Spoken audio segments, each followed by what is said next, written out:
We're in the midst of a huge transformation where our peers, communities, and workplaces are all really melding into one. Welcome to Reimagining Company Culture. My name is Christina Giordano, and I'm a partnerships and community manager here at AllVoices, and my pronouns are she, her, and hers.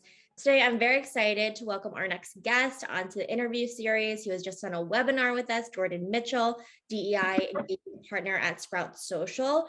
Jordan, for our listeners, if you could tell us a little bit about yourself, including your pronouns, and when you were younger, how did you answer the question, what do you want to be when you grow up? Yeah, well, again, thank you for having me. My name is Jordan. My pronouns are he, him, his. I have such an unconventional, weird story of how I got to where I am today, but I am at Sprout Social. I am also an advisor and senior partner for a consulting firm called Conscious Thrive. What did I want to do when I grew up? I had a bunch of different things. Actually, recently I saw a thing I wrote in second grade that said I wanted to be a ninja and a professional skateboarder. Incredible. Yeah, I am neither a ninja nor a professional skateboarder. So, I still got some time to go though. So we'll see how it goes. There you go. I love that. When you look back, I was a big journaler when I was a kid too. So when I look back, I'm just like, what was I thinking on a day-to-day basis? So if you fast forward to today, I always like to ask where people were in their personal journey. How do you think your experiences has really led you up until this point to be a DEI engagement partner, specifically at Sprout? Yeah, I think, going back to how it's unconventional, I was in the military for 11 years. And being in the military, you see a lot of different things. You experience a lot of different things. And one of the things that I witnessed that I can't unsee for the rest of my life is human trafficking. And human trafficking is something that is one of the worst possible consequences to inequity. Mm-hmm. And you experience that in a way that really stays with you for the rest of your life. But you also know that you really want to do something about it. And so from the military, I started doing things in a nonprofit space, in marketing and business. I ran my own nonprofit. I also started a for-profit 5K series and ran that for 6 years as executive director and also head of the marketing and partnerships. The nonprofit side, we did prevention, awareness, and investigation for human trafficking. I even at one point walked 200 miles from south of Chicago to Springfield, which is the state capital, to petition the legislators to introduce new laws for human trafficking, and met with over 40 different legislators. And I walked there with 100 pounds on my back, and to kind of symbolize this might be horrible for me for 5 days, but the weight that I carried for that distance is nothing compared to the weight that the survivors were carrying with them every day of their life of human trafficking. In that space, again, going back to fighting inequities and building businesses and building systems that support and scale and sustain that work that can really provide equity to communities, to companies. You really start to learn that there's every single possible organization and community and an organization, they all have possible impact and influence on providing more equity, creating inclusive environments, giving people a sense of belonging, empowering people's experience. And so I leveraged that into the corporate space and met some great people at Sprout through that corporate work and through some of the consulting work that I did. Sprout, when they had this opportunity opened up, it felt like a no-brainer. Sprout's such an incredible organization, and it's been truly a blessing ever since. Yeah, I mean, I appreciate the lens into your journey here, because it sounds like even if you weren't like a head of diversity, equity, and inclusion in the work you're doing, you're making the world a more equitable place in a variety of different ways. And as you were talking about, we all have, an opportunity, but also a responsibility to make our processes more equitable and look at what we're doing on a day-to-day basis to really make the world a better place. And A lot of folks are talking about purpose and evaluating what they're doing for work, since we spend, I think the stat was about a third of our time working, more oftentimes than not. On the panel that you were on, we talked a lot about operationalizing diversity, equity, and inclusion in different ways. And one of the key insights that you said was really believing that diversity, equity, and inclusion should be the bedrock or DNA of every function to make sure that the organization is more equitable. Can you walk us through this philosophy and why you think it's important to look at it through this lens? Yeah, I think it starts with the understanding that this is not an old concept. This is really a new concept of operationalizing DEI. And it's built on the idea that we all know the ceiling we want to go after. We know we want to stop sexism and hatred of all kinds, racism, and all just you fill in the blank. We know what we want to accomplish, right? But most of those things, if not all, quite frankly, are impossible, especially in the majority of our contexts. And especially if you're in corporate America doing DEI work and your CEO comes to you and says, yeah, can you stop racism, please? It becomes an impossible task. And then on top of that, they ask you to measure it. So it becomes very difficult to accomplish. Now, if you think about how to operationalize DEI, it's not so much about where, like, that ceiling, that thing that we're all trying to accomplish inherently. It's actually more about setting the floor, building the foundation by which this work can build on, where we don't take steps backwards anymore. We're not just filling holes and gaps, rather we're adding to the work that has already been done. And so really, I think operationalizing DEI really comes down to how do we build value propositions for every function in an organization in which DEI really makes a difference. When you think about engineering as an example, or product or design, how does accessibility fit into that? Yeah. How can diverse teams contribute to the innovation and creativity within our product design? And all of those things do contribute to not only better innovation, which is statistically proven, but it also provides a more inclusive culture, which always helps out your people team in recruiting, because now they get to talk to the future engineers, and which is the wave of our next generation or two in terms of professional functions. They get to tell incoming people that DEI is not only a part of resource groups and those things, but it's a part of our business success. And that's just engineering. You can apply that same thought process to every function. And I really think that that's the key to taking the next step in DEI.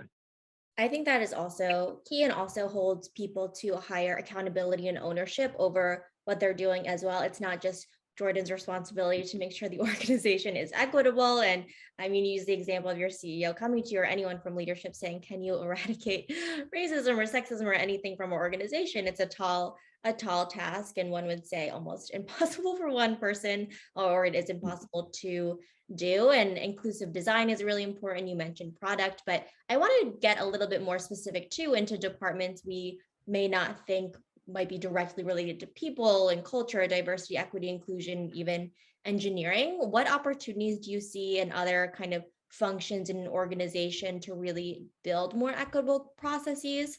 And I guess use DEI as a framework. So if we want to start with sales as an example. Yeah, sales is my favorite one, because I think, well, to be quite honest with you, sales seems to be the furthest away from the conversation. Not to put down salespeople, because salespeople are incredible, and everybody has, their own stories and their own identities. But typically, sales as a function is looked at as a numbers type of profession, where the only thing that really matters is how much revenue are you bringing in. You catch somebody at the end of a month, they can't even attend a DEI meeting because they have to focus on hitting quota. And so I think oftentimes sales is kind of like that one obstacle that DEI has to work around. And that's not, I don't think in most cases that's very intentional. I think it's kind of, one of those things that happens to be the case in terms of behaviors and, consistent habits of how that work is done. But I think the best way to approach sales is to kind of ask the question, how can DEI help sales as a function, as opposed to like working with sales? And I mean that differently, because sales oftentimes can use DEI as a conversation, because the person they're talking to on the other side, no matter what they're selling, is also a person with their own identity. They Absolutely. probably also have an employee experience by which they wish DEI was more a part of, or at least have some, bearing in it. The reality is DEI affects everybody, right? So if a salesperson can communicate DEI as it relates to their own culture, it often can relate to the person on the other side of that. So that's going to help build better relationships in a sales cycle. But in addition to that, let's use, I'll use a random product for the sake of generality. Let's say you're selling pencils, right? And in creating a better pencil, you think to yourself, well, who's using this pencil? Mm-hmm. Is this going to communities that do lack equity? And if they are, that means you have to sell to maybe a school that typically doesn't have the funds in order to effectively buy those pencils and give their students the tools that they need. Now, the conversation when you sell those pencils can't be about how much better they write. It can't be about how your product lasts longer than the next product. It can't really even be about specifics or technical pieces at all. What it should be about is about how your organization values the importance of equity, values the importance of inclusion, providing opportunity and empowerment to people when otherwise not given a chance. And the pencil is not the end result. The pencil is just a tool in the conversation of how to give these students an opportunity to learn and to grow and to be empowered in their own right. That's a sales conversation. And it's a sales conversation that includes DEI in a way that typically is shied away from, because we think DEI in organizations is just activities or unconscious bias training or those things. When in reality, if you can create that value proposition for a function like sales, it revolutionizes how those conversations happen in a way that grows business and grows buy-in to DEI in the future.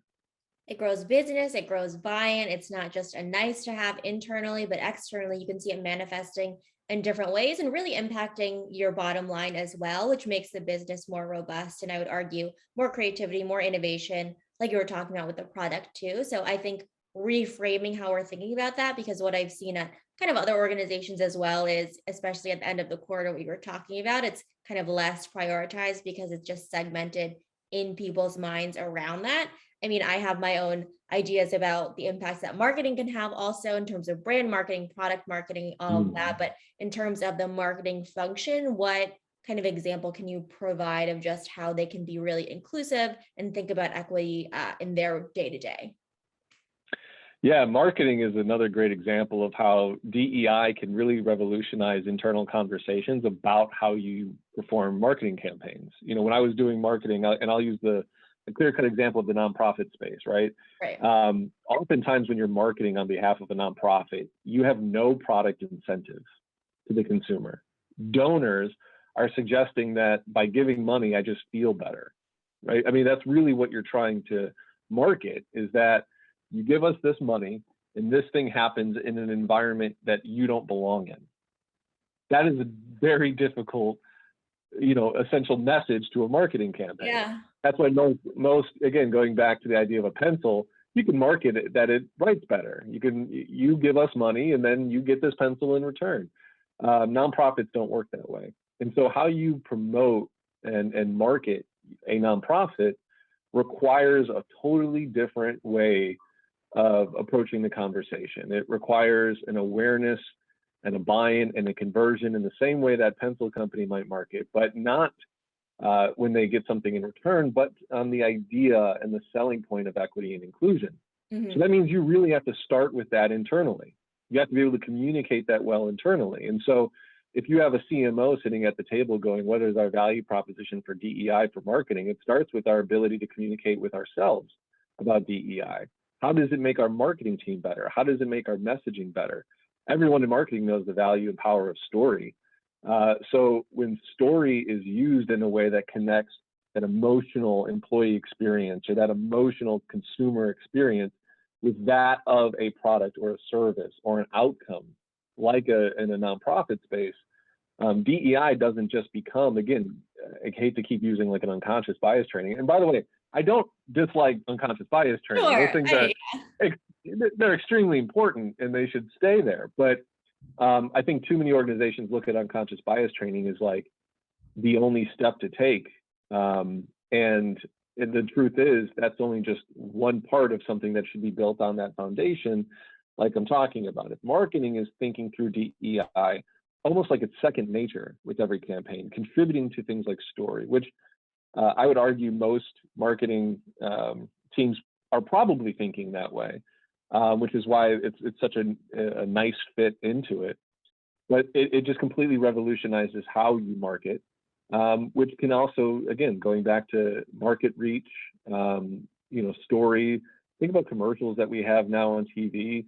It's even when it is a product, it's not really about the product, you know. So DEI fits into marketing beautifully. I think you're definitely right in terms of storytelling and representation, and then going back to the value proposition too of what you were talking about in other departments is really important, and baking that into a second nature, something that you are proactively thinking about outside of the 1 hour or even multiple day trainings around diversity, equity, and inclusion. That's when it goes outside of the classroom and outside of modules, but you're actually putting it into practice. The last department I'll kind of ask about, so we're not, leaving anyone out, is around customer success and account management. Some would argue around if they are like a part of sales as well, but they have the unique opportunity to work with external stakeholders who are using the product. I've talked to people who are in advertising and marketing, and they say they do have some sort of responsibility or accountability to include inclusive practices when working with customers. What are your thoughts around kind of how they can really be proactively thinking about this? Yeah, I think in almost every sales cycle, right? Every salesperson wants to really get to a go wide, where they have an opportunity to talk to multiple stakeholders that might help influence the decision to buy. But what happens is when that sales cycle turns into a customer relationship and CS and AMs take over that relationship, they also want to continue those go wide conversations because it constantly strengthens the relationship. Well, if your go wide conversations are not inclusive, you see what I did there? If they're not inclusive of DEI, yes, then it can alienate some of the things that they're valuing in their everyday conversations. I'll use, and it's not just Sprout, it's any company I've ever been a part of.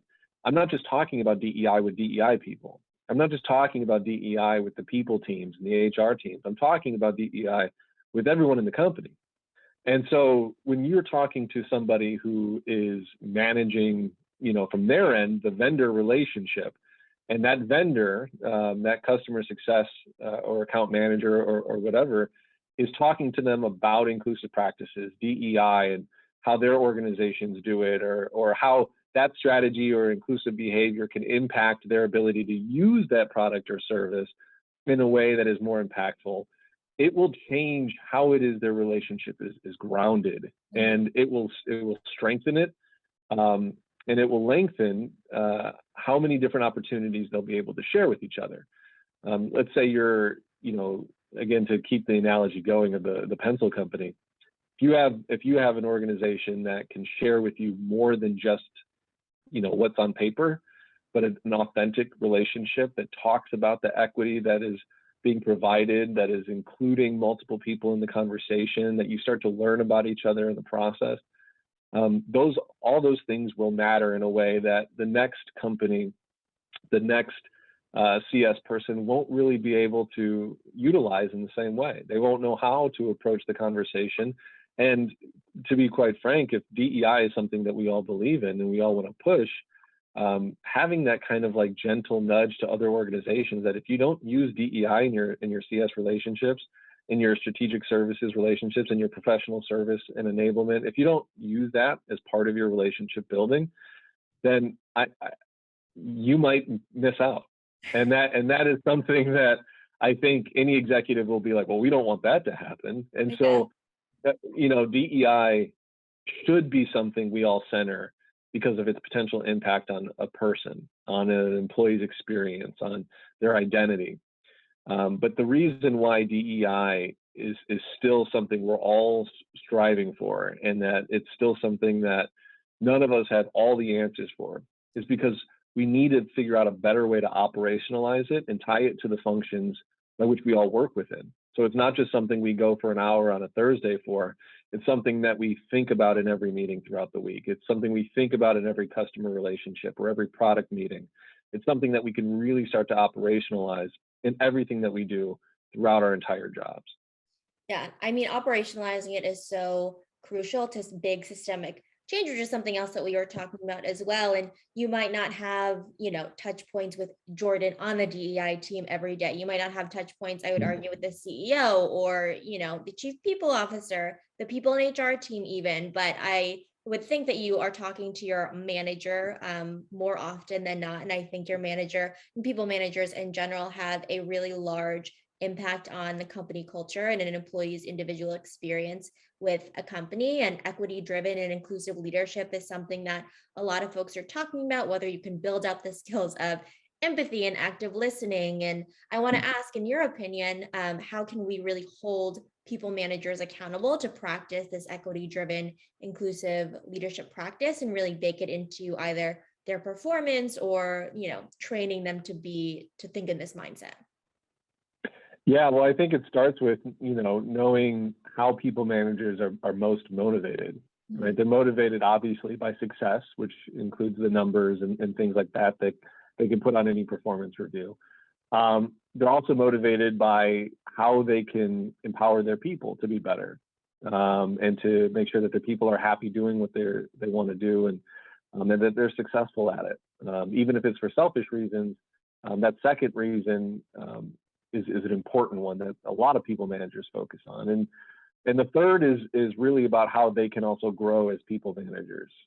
Being a better people manager doesn't just make the first two easier, but it makes any conversation about any promotions or their next role easier and better as well. So when you think about what motivates a people manager and those three things, how do organizations support those three things today? They do it through learning and development.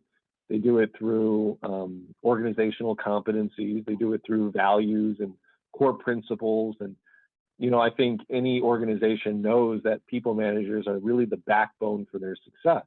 Yeah. They're the things that you really hope they embody all of the equitable and inclusive behaviors as possible, so they can grow diverse teams, right? When you're thinking about retention as an organization, that from a bottom line perspective, higher retention means higher revenue and more profits. We know that. But what really allows for better retention is great people managers. Yeah. And so in order to get people managers all of the support they need, we have to figure out how to give them the competency models, the leadership competency models that allow for inclusive behaviors to be something that is measurable, that we can hold accountable. Not necessarily in a way to say we need to hold people managers to a fire, because I think that would be far too an aggressive view of this. I think you just tied inclusive competencies to any of one of those three reasons and the three motivations, they'll get better outcomes in all three. I'll give you one example. Let's say you have modeling inclusive leadership competency. That includes like fostering better community, ensuring inclusive behavior throughout your team, highlighting diversity and celebrating people's differences within the team, especially with respect to primary duties and functions. Let's just say that that's like a list out on one competency. Well, in your first step in terms of performance evaluation, when a team feels like they belong and they feel like they're included, and innovation goes up, creativity goes up. Again, those are all things that we know, because all the research companies in the world have talked about it and proven it out for years now, that diverse teams provide better innovation and the such. So we know that productivity goes up. We know that ROI, a word that a phrase you and I have talked about before, that isn't my favorite with related to DEI, but But we know those things go up. So your performance evaluations are better. Your team's performance evaluations become easier because they're more successful. And then in turn, your performance evaluation is better on reason one. On reason two, all those things contribute to a more inclusive team environment. So your people will feel more empowered to do what they need to do to be successful. I'll go back to sales because it's often considered a grind, and it's never ending, and especially like when you're trying to hit quota. If they're not concerned about whether or not they even belonged in this company, if they believe in what they do, and they believe in who they do it with, they will do anything. And that is something that is really proven out no matter the industry. That's something I experienced in the military, where it's like, if you believe in the person you're doing it with and you believe in what you do, and there's such a bond there that helps you perform better, but also makes you feel like those are the type of relationships you want for the rest of your life, especially in a working environment. And so adopting those practices and those competencies for your people managers really help empower your people. And then finally, who doesn't want a leader like that to stay? Who Right. doesn't want to promote that leader? Who doesn't want to make sure that people manager is the shining golden image of what this organization can be? And so when we think about the backbone of any organization being people managers, everything comes down to, are they doing DEI practices? And if they are, those are the people you want. Yeah, absolutely. That's the kind of people that I would work for as well, and the kind of person that I hope to be to managing people. And you talked about how we can operationalize these things by putting in modeling inclusive leadership, equity-driven leadership into performance reviews. And you talked about what we have discussed as well in terms of ROI and KPIs, and a lot of leaders are, looking at their DEI scorecard, if you will, and looking to see if they check the boxes, if they are an inclusive organization. But in reality, we know that this is not a check the box situation. This is not something to say we've ended racism at our company. It's just not, it's not what we should be looking to as well. And we can't over rely on metrics to tell the full story. But I want to ask, in your opinion, why we can't do that, and why leaders really shouldn't be thinking about this in this way. How can we frame our progress towards creating a more equitable environment and not get caught up in moving the needle, being like, yes, we're making these waves. Again, a balance of celebrating progress, but also knowing the work is never really done. Yeah, well, first off, I'm glad you brought up the phrase "moving the needle," because I think that we talked about this before. That's such that can be a dangerous phrase, because in terms of like racism or sexism, I'm not sure how moving the needle, what does moving the needle mean? I don't know. Yeah, like it's 1% less racist or 1% less sexist, and there. So like, I think a lot of organizations are trying to find those metrics to say, like, because I think any company would say, I'd love to be less racist, I'd love to be less sexist, and I'd like to make sure our practices and our programs are contributing to that measurable change. But the reality is, if you lose somebody, right, because of an experience they had, if your organization is in any way, shape, or form not really inclusive, you're going to lose people, whether it says you're 1% less racist or 99% less racist. Like, the metrics won't stop that person from not feeling like they belong. And so when you think about DEI in terms of metrics, the metrics are too often considered to be the thing that we're measuring on was our work in DEI impactful? Did it work or did it not work?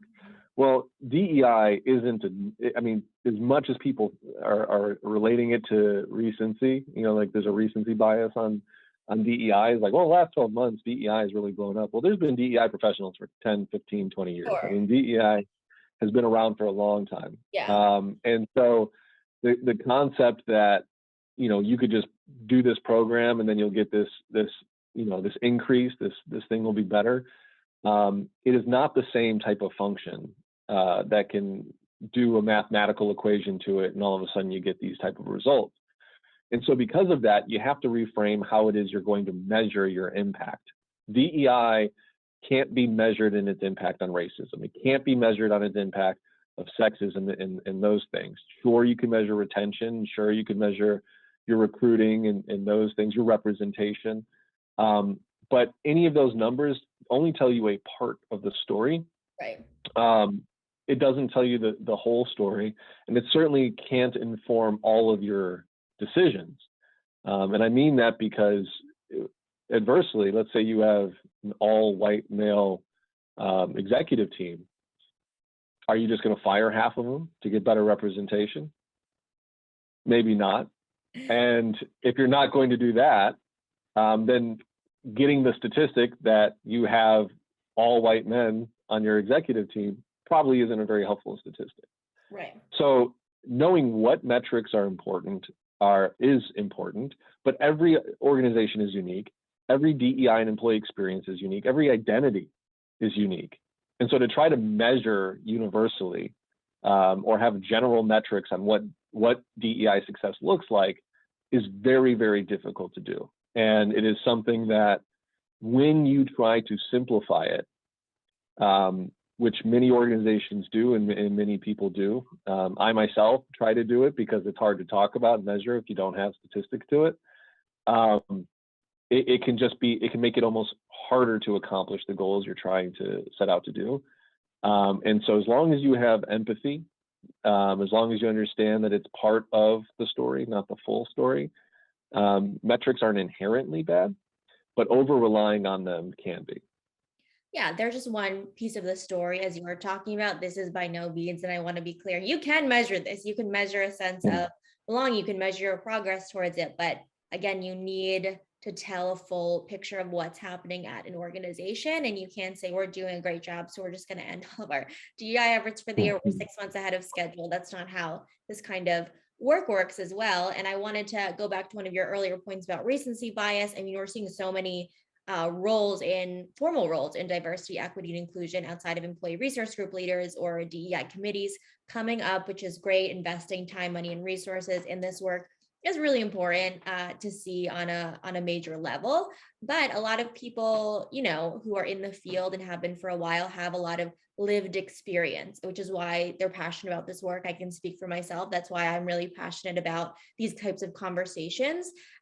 For you, do you think it's really important for folks who are chief diversity officers to DEI program managers to be represented, like from historically underrepresented groups, or just have this lived experience that really speaks to this role? Well, I think there's a couple of things. I think first, it's very, very important to understand that equity is something that we're still seeking in all roles, in every part of corporate America and globally. And so when you think about underrepresented groups having opportunities, there needs to be more underrepresented people in leadership roles, in chief diversity officer roles, but also in chief executive officer roles and everything in between. And so when I think about should there be more underrepresented groups and identities in these roles? Yeah, absolutely. But that's just because we need more underrepresented groups and identities in general represented throughout corporate environments. So that's number one. Number two, I think everybody has a story. Everybody has a story. And I think when we tie identity as kind of a blanketed idea of what's possible, that is dangerous. And so when it comes to like what's possible from somebody of an underrepresented identity, that story is going to resonate. That story is going to motivate. It's going to fuel, and they deserve the equity of having an opportunity to jump into that role. But let's also not, sugarcoat that underrepresented people often have had to carry the burden of fighting for this equity on their own for a very, very long period of time. And additionally, some white people, and I'll call it what it is. Some white people have their own stories and their own shared identities and intersectionalities in underrepresented groups as well. And so when I think about historically underrepresented groups, and this, I think about even adding the word historically to it, Yeah. can also be problematic because historically underrepresented may not be the same type of underrepresented today or the same type of underrepresented a year from now. I think if somebody has a story, and to the first part of your question, and has a key motivator for getting into this work, we have to be open to the opportunity for them to contribute effectively and productively to this work. Now, that said, I don't see a lot of people other than underrepresented groups and identities stepping up to these roles, which I'm sure there's something that could be said for that. Sure. But I do think as we look at the entire DEI industry, it is dominated by underrepresented groups. And I love that it is, because those stories are being heard. Those stories are being given opportunity and spotlight to contribute to the education, contribute to the inclusive behaviors, and all of those things will contribute to a more equitable and inclusive corporate environment across the world. And so it's not an easy yes or no answer. There's definitely context and things to that. And allyship is so extremely important to this. So whether it is you identify as an underrepresented group or not, you should find a way to contribute to this work. I love it. I love that nuanced answer. It is rarely a yes or no type of question too. So I think there are multiple layers to it. And I would argue too that you shouldn't put all of the emotional labor, as we were talking about, on underrepresented groups or talent as well. And allyship is very important to the conversation too. Your only C-suite executive also should not be the only person of color on your board or on your team as well. That's not a great look. And there are many articles to support that. I do want to ask you a Sprout specific question in terms of what is something that you've learned in creating and helping co-create their diversity, equity, and inclusion strategy? Yeah, I what Sprout has done such an incredible job of is really setting a foundation of how DEI can impact every single part of a business in a positive way, and something that I haven't seen in really any other organization is the willingness and dedication to having the tough conversations, but believing in each other in the process and knowing that there's a better outcome when we're all united and searching for that. And so Sprout just does such an incredible job of, and I'm going to do the slightly marketing thing where they say, see social differently. Well, they've seen culture differently. I have not seen another organization as dedicated and as successful at approaching the conversations even of DEI with more intent, to not just have the hard conversation, but to also then promote that into action. And so in my learning experience there, it's about trusting one another. It's about having a very important, crucial aspect of feedback in how you build these systems, and how you always have empathy for each other, knowing that everyone here is trying to get to a better tomorrow.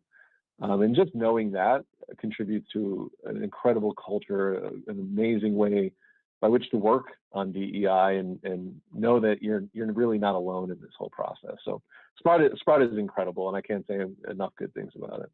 I mean, it sounds like a great place to work. And I would argue that you can tell when someone is being intentional and when they're not. You can tell when someone is being genuine and when they're not. So it does speak volumes. And I know we had touched on a little bit of training as piece of the puzzle to one's diversity, equity, and inclusion strategy, not the centerpiece or the only thing that you should be doing. But are there any kinds of educational programming or training that has been really impactful for you, whether it's at Sprout or otherwise?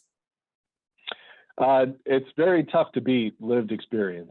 It's very tough to beat. I think that's something, this is just a general, and I'm not going to go too much on a tangent with this, but this is we're seeing a change now with the requirements on like bachelor's degree and things like that, because in some cases, a learned experience through a learning institution, it can provide a lot of good context. It can provide Sure. great information and great knowledge. But I mean, there's some things that will stick in that 4-year experience or maybe 8-year experience. But when you live out an experience, when you go through it, when you're in the trenches of an experience, it will stick with you. It will change how you view the world, how you view work, how you respond to feedback, how you give feedback, how you work within teams. And so in terms of educational programming or training, quite frankly, it's all the time. That I think I'll give you one experience that I had that's a little bit more tangible than just saying all experiences are an educational experience. Okay. I was an intern. I was a marketing intern years ago, and I went into this organization, not necessarily thinking I knew it all, but I definitely had this idea, like, I'm going to revolutionize something. Sure. I'm going to think of something no one else has thought about yet, and which is insane for me to think about. It's unbelievably arrogant, and I was humbled very quickly. I will say that, but also like thousands and thousands of people worked at this organization. Why I thought I would all of a sudden be the person to think of something is not smart to approach anything like that. But what I did learn in that was actually the middle ground, which is not necessarily that you're not going to think of something new. You might think of something new. Absolutely, you might think of something new. And you might be the leader of a innovation or new creative experience that does revolutionize the business. There's no reason you can't go from being an intern to a CEO and change everything, right? Like, absolutely, that's Sure. possible. Yeah. But you're not going to get there by thinking you walk in the door knowing everything. And so that experience for me really taught me how to come in asking questions, knowing that the learning experience is never really over. Ideas are best done over periods of time. When you take into other people's considerations, when you've heard the feedback, and then you contribute that to, like, okay, is this the right decision? Is it not? Maybe you stick with your idea, even though you got feedback, which is fine. But at least you got the feedback and you listened to it, and you contributed that into what might be the possible outcome. In terms of how that contributes to education and training, I don't know. I mean, I would kind of ask you just the same. Is there a better experience than your last few years in this role comparatively to that of what you learned in an educational environment? That's true. I mean, I definitely agree with you that these lived experiences are crucial, and also just more interactive in putting things into practice as well. So I definitely would agree. And these trainings that people do embed, whether it's part of the people team, whether it's part of the D&I team as well, sometimes people don't meet folks who have a different experience. For example, let's say like socioeconomic background, or people who didn't go to college or have traveled, for example, and you bring someone in who has that experience. I was working at a company and they brought in someone who was part of an organization who worked with folks who are in the criminal justice system, and a lot of people don't know someone who has. So I think that was impactful, but the real impact would be you taking that experience and then doing something with it and creating other experiences for others. So I think I definitely agree with you, and there are ways to make it a little bit more engaging to people as well. Yeah, absolutely. And I think that, especially again, going back to like the concept of putting it into a training or an education, I wasn't trying to belittle unconscious bias training. No, by any stretch of the absolutely. I agree. It's incredible to do unconscious bias training. But when you think about like that as a training and applying it to this question, how many people do you know? How many people do I know that took that training and their unconscious bias is gone? No one. And so, I mean, again, not to belittle any training or educational programming, but oftentimes, unless it is something that contributes to their ongoing experience that has to be instituted and implemented into their day-to-day, there's a good chance that that education or that training or that learning environment may not stick. And so experience will always be the best way to train and to give people opportunities to learn. But this goes back into operationalizing DEI. When you make it a part of the day-to-day, when you make it a part of their ongoing experience, then that is a training. That is going to be the best education because it's going to be ongoing and it's going to be applied to what they do on a regular basis. Yeah, applied to what they do on a regular basis. And we've been talking about what people maybe shouldn't do or just things that they should focus on instead for operationalizing DEI and thinking about it as a DNA for the foundation of what they do. Is there something looking ahead into the future that every leader, no matter where they are in the organization, formal, informal, what have you, should embed into kind of their day-to-day to be successful in the future? Yeah, it starts with a simple question. How does D&I impact what I do on a day-to-day basis? Just ask yourself that question. Cool. If you're a sales leader, if you're a sales leader, how can I add DEI to my sales pitch? Yeah. Right. If you're in engineering, how can I add DEI into my accessibility and to the code that I need? Like block list versus blacklist, allow list versus whitelist. What will that mean to a black engineer when they see that you have block list instead of blacklist? And it might trigger something for them that otherwise they were just so accustomed to. Think about how many different black people that code that have to see blacklist on a regular basis and might just be used to that, might just have gotten numb to that. But when you as an organization have instituted blacklist, think about what that does for somebody, right? As a black man myself, when I see blacklist, that shows intention. Mm-hmm. And all of a sudden now I'm like, oh, I'm going to work in it a little bit extra. Like it just excites me. Yeah. And something like just a change like that alone in your function can make a difference. So, and that all starts with just asking yourself, how can I institute DEI into my day-to-day? I love that. I think that's a great example because this change that we're talking about does not happen overnight, but there are things that you can do literally tomorrow or right now that could have a large impact on someone's day-to-day, no matter where you are in an organization, and also bring that outside of your work life as well and personal life in any context. And being really intentional, I think, is important. Inclusive language is a great way to start doing that. Is there anything that I either didn't ask you or something, a key takeaway that you hope the audience takes with them after they listen to our conversation? Yeah, I think I've been in DEI now in corporate environments, in nonprofit environments, in government environments. I've been in it, going on now, almost a decade and a half. Yeah. And in that entire time, there has never been a good enough excuse to not do DEI. Not one. You don't have a budget to hire someone in DEI? Well, then ask your employees if they're willing to step up for a committee, right? Like, people don't really know in your organization what to do next. You know how many DEI consultants there are right now?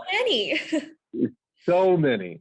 So many. You know how many books have been written and articles have been written and videos? There is not a good enough excuse to not do DEI. So if anyone's listening to this and have listened to this all the way through, first off, thanks, much appreciated.